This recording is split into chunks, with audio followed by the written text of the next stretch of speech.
इष्टदेव राजाधिराज भगवान श्री हरि તેમજ આપ સર્વ વહાલા મિત્રો, ભાઈઓ, બહેનો, માતાઓ તથા સર્વ મોક્ષભાગી જીવાત્માઓને મારા ભાવ અને હૃદયથી પ્રણામ. આપણે ચાર દિવસથી ધર્મશાસ્ત્ર એટલે કે યાજ્ઞવલ્કની સ્મૃતિ એમનું અત્યારે અધ્યયન કરી રહ્યા છીએ.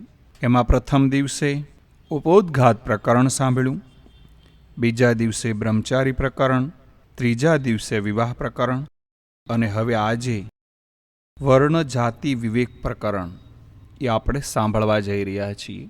તો પ્રથમ આપણે સર્વ વહાલા મિત્રોને ભાવ હૃદયથી પ્રણામ. હવે આપણે સાંભળીએ વર્ણ જાતિ વિવેક પ્રકરણ. બ્રાહ્મણની ચારેય વર્ણની પત્નીઓ હોય છે. ક્ષત્રિયને 3 વર્ણની, વૈશ્યને 2 વર્ણની, શુદ્રને શુદ્ર વર્ણની એક સ્ત્રી સાથે વિવાહ કરી તે સ્ત્રીઓ વિશે પુત્રો ઉત્પન્ન કરવા. હવે કેવી જાતના પુરુષ થકી કેવી જાતની સ્ત્રી વિશે કેવી જાતના પુત્ર ઉત્પન્ન થાય એના પ્રકારો હવે આપણને કહે છે, તે આપણે જ સાંભળીએ. સુવર્ણ પુરુષ થકી વિવાહિત સુવર્ણ સ્ત્રીને વિશે ઉત્પન્ન થયેલો પ્રજા સજાતિ કહેવામાં આવે છે. અને પ્રશસ્ત વિવાહ થકી ઉત્પન્ન થયેલા પુત્રોથી સંતાન વૃદ્ધિ થાય છે.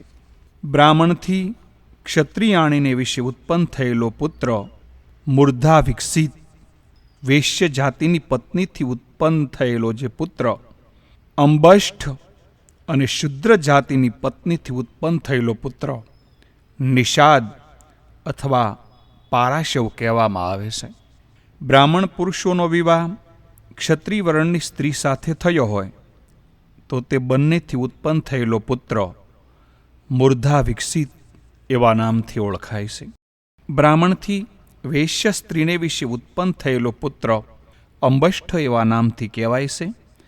તેમજ બ્રાહ્મણથી શુદ્ર સ્ત્રીને વિશે ઉત્પન્ન થયેલો પુત્ર નિષાદ એવા નામથી કહેવામાં આવે છે.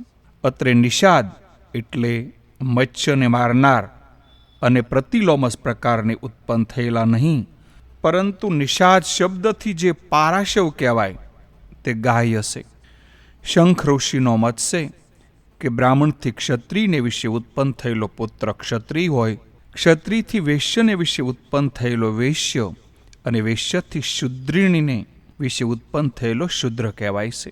આ મત વડે ક્ષત્રિય વગેરેના જે ધર્મ છે તે તેવા લોકોને પાળવાના એમ આપણને જાણવાનું કહે છે.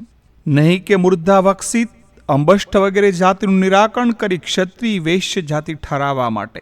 અતઃ મૂર્ધા વસિકતાદિકના ઉપનયનાદિક સંસ્કાર ક્ષત્રિય વગેરે માટે દંડ, અજીન, યજ્ઞોપવિત ઇત્યાદિક જે પ્રકારના કયા છે તે પ્રમાણે કરવા. ઉપનયન પૂર્વતો યથેષ્ટ આચરણ, ભક્ષણ કે ભાષણ તેઓને પણ પૂર્વવ્રત જ જાણવાનું. ક્ષત્રિય જાતિના પુરુષથી વિવાહિત વૈશ્ય જાતિની કે શુદ્ર જાતિની કન્યાઓ થકી ઉત્પન્ન થયેલા પુત્રો અનુક્રમે માહિષ્ય અને ઉગ્ર જાતિના થાય છે. વિવાહિત શુદ્ર કન્યાને વિશે વૈશ્ય પુરુષ થકી પુત્ર થાય તે કરણ જાતિનો કહેવાય છે. બ્રાહ્મણાદિક વર્ણના તથા મૂર્ધા વસિકતાદિક અનુલોમજ જાતિના આ વિધિ વિવાહિત સ્ત્રીઓથી જ જાણવું. મૂર્ધા વસિક્ત, અંબષ્ઠ, નિષાદ, માહિષ્ય, ઉગ્ર અને કરણ આ 6 અનુલોમસ પુત્ર જાણવા. હવે પ્રતિલોમસ જાતિના પુત્ર કોને કહેવાય એ કહે છે. બ્રાહ્મણ કન્યાથી ક્ષત્રિય વડે ઉત્પન્ન પુત્ર સૂત, વૈશ્ય દ્વારા ઉત્પન્ન થયેલો પુત્ર વૈદિક અને શુદ્ર દ્વારા ઉત્પન્ન થયેલો પુત્ર સાંડાલ કહેવાય.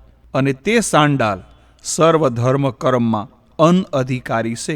તેમાં સાંડાલ તો સર્વ ધર્મમાંથી બહિષ્કૃત કરેલો હોય છે.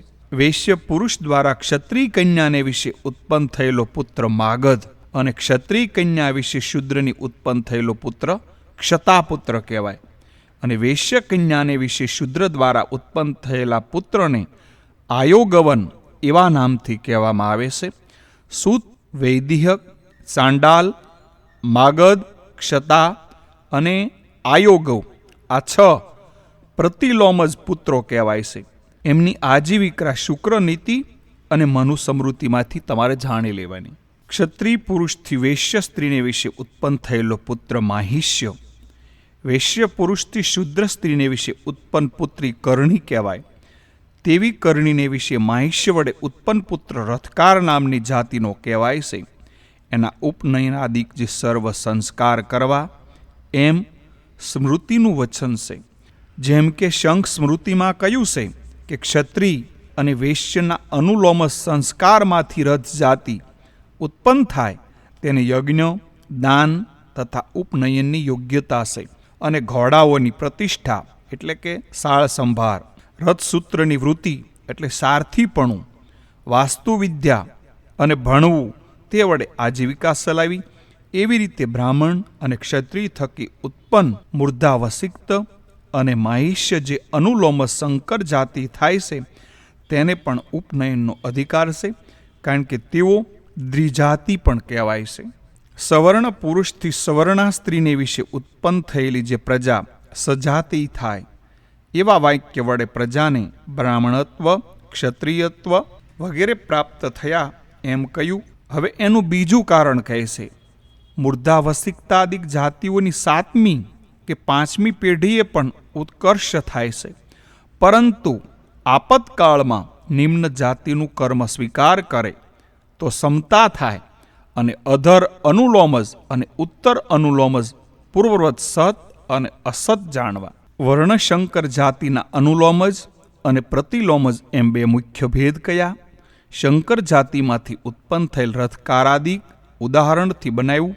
હવે વર્ણ અને શંકર જાતિથી પરસ્પર શંકર થઈને કેટલીક જાતિ ઉત્પન્ન થાય તે કહે છે. શંકર જાતિને ઉચ્છત્વ નિચ્છત્વ પૂર્વની સમાન હોય છે.